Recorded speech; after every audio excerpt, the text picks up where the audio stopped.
All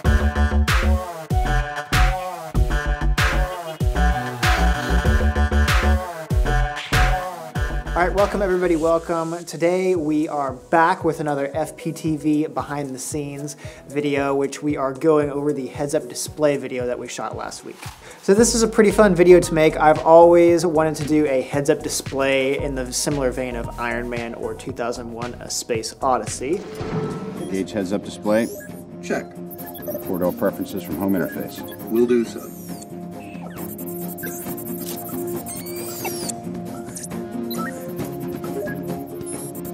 All right, what do you say? I have indeed been uploaded, sir. We're online and ready. And so Dan kind of gave his input that we should make it this future editing system, that it's kind of Premiere and DaVinci Resolve and maybe even Avid have evolved to this artificial intelligence where it predicts what you're wanting to do and then does it automatically for you. And I thought it might be advantageous to drop in clip 9 after 7. Perfect. You know me so well. In addition, you can interact with it and have it do tasks for you pretty similar to the Jarvis character in Iron Man, and then later on as the Friday character in Civil War and the preceding Marvel movies. So the way that we shot this was right here in the studio. We shot this in front of the green screen. Although we didn't actually need the green screen, we didn't need to really key anything out. What we did need to do is make sure that her face was very evenly lit. So we used a lot of the lights that I'm using right now, just some overhead fluorescent lights, some LED lights. If you pay attention in her eyes, you can actually see the specular highlights from the lights that we used. Wait, is it recording? All right, so we edited this for the most part in Adobe After Effects. It's a really great compositing software. And then I stitched everything else together in another program called DaVinci Resolve. So I'm gonna open up DaVinci Resolve. Let's take a look at my timeline here. You can see this big part that we have is the final composed sequence from Adobe After Effects. So that is the final exported composition that we got from After Effects. And then the rest of the clips are just clips strung together in DaVinci Resolve. Let's go ahead and jump on over to After Effects and I'll show you kind of how we broke it down.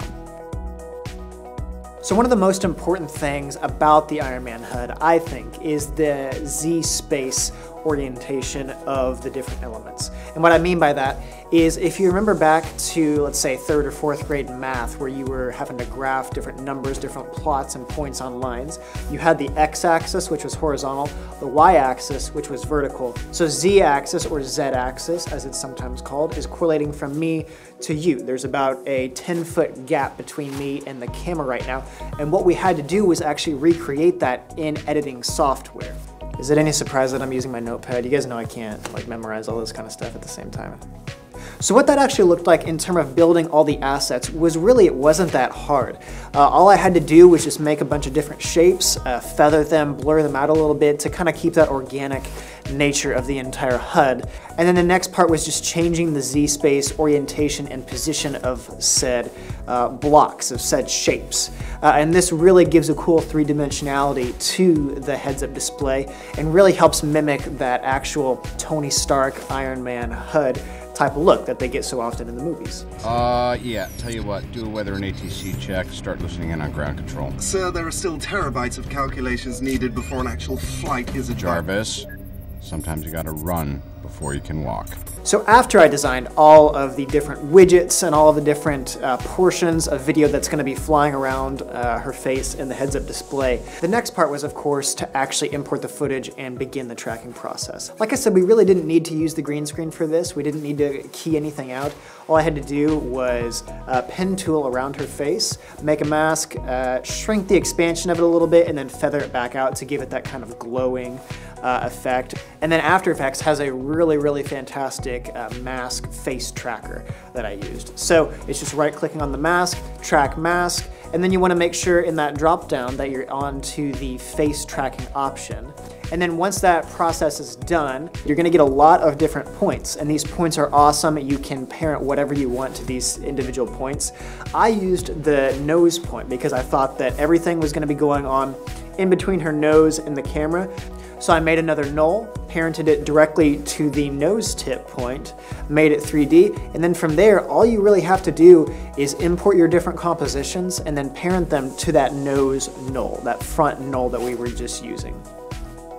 I feel like a director right now. Flant, where's my coffee? Like I said, that nose point, that nose knoll is really the key to all of this.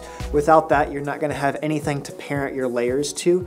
And when I say parent, all I mean really is just taking the properties of that null object and then applying those same properties, parenting, to another composition, another layer.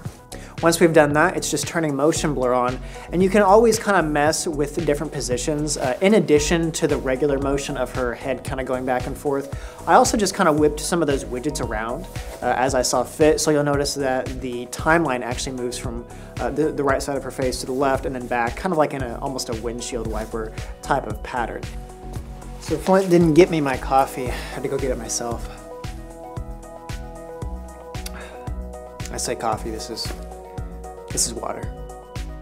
But yeah, once we've done that, it's just a simple export, and then we're going back into Resolve to finish it all out. So one cool thing that we did at the end of shooting Kaylee against the green screen was we whip panned away from her. And that was because I knew that I wanted to cut into different shots, so I wanted to immediately cut into that shot of Dan walking in and then turning on the lights, and that's kind of the punchline, is that she's just doing this in a box.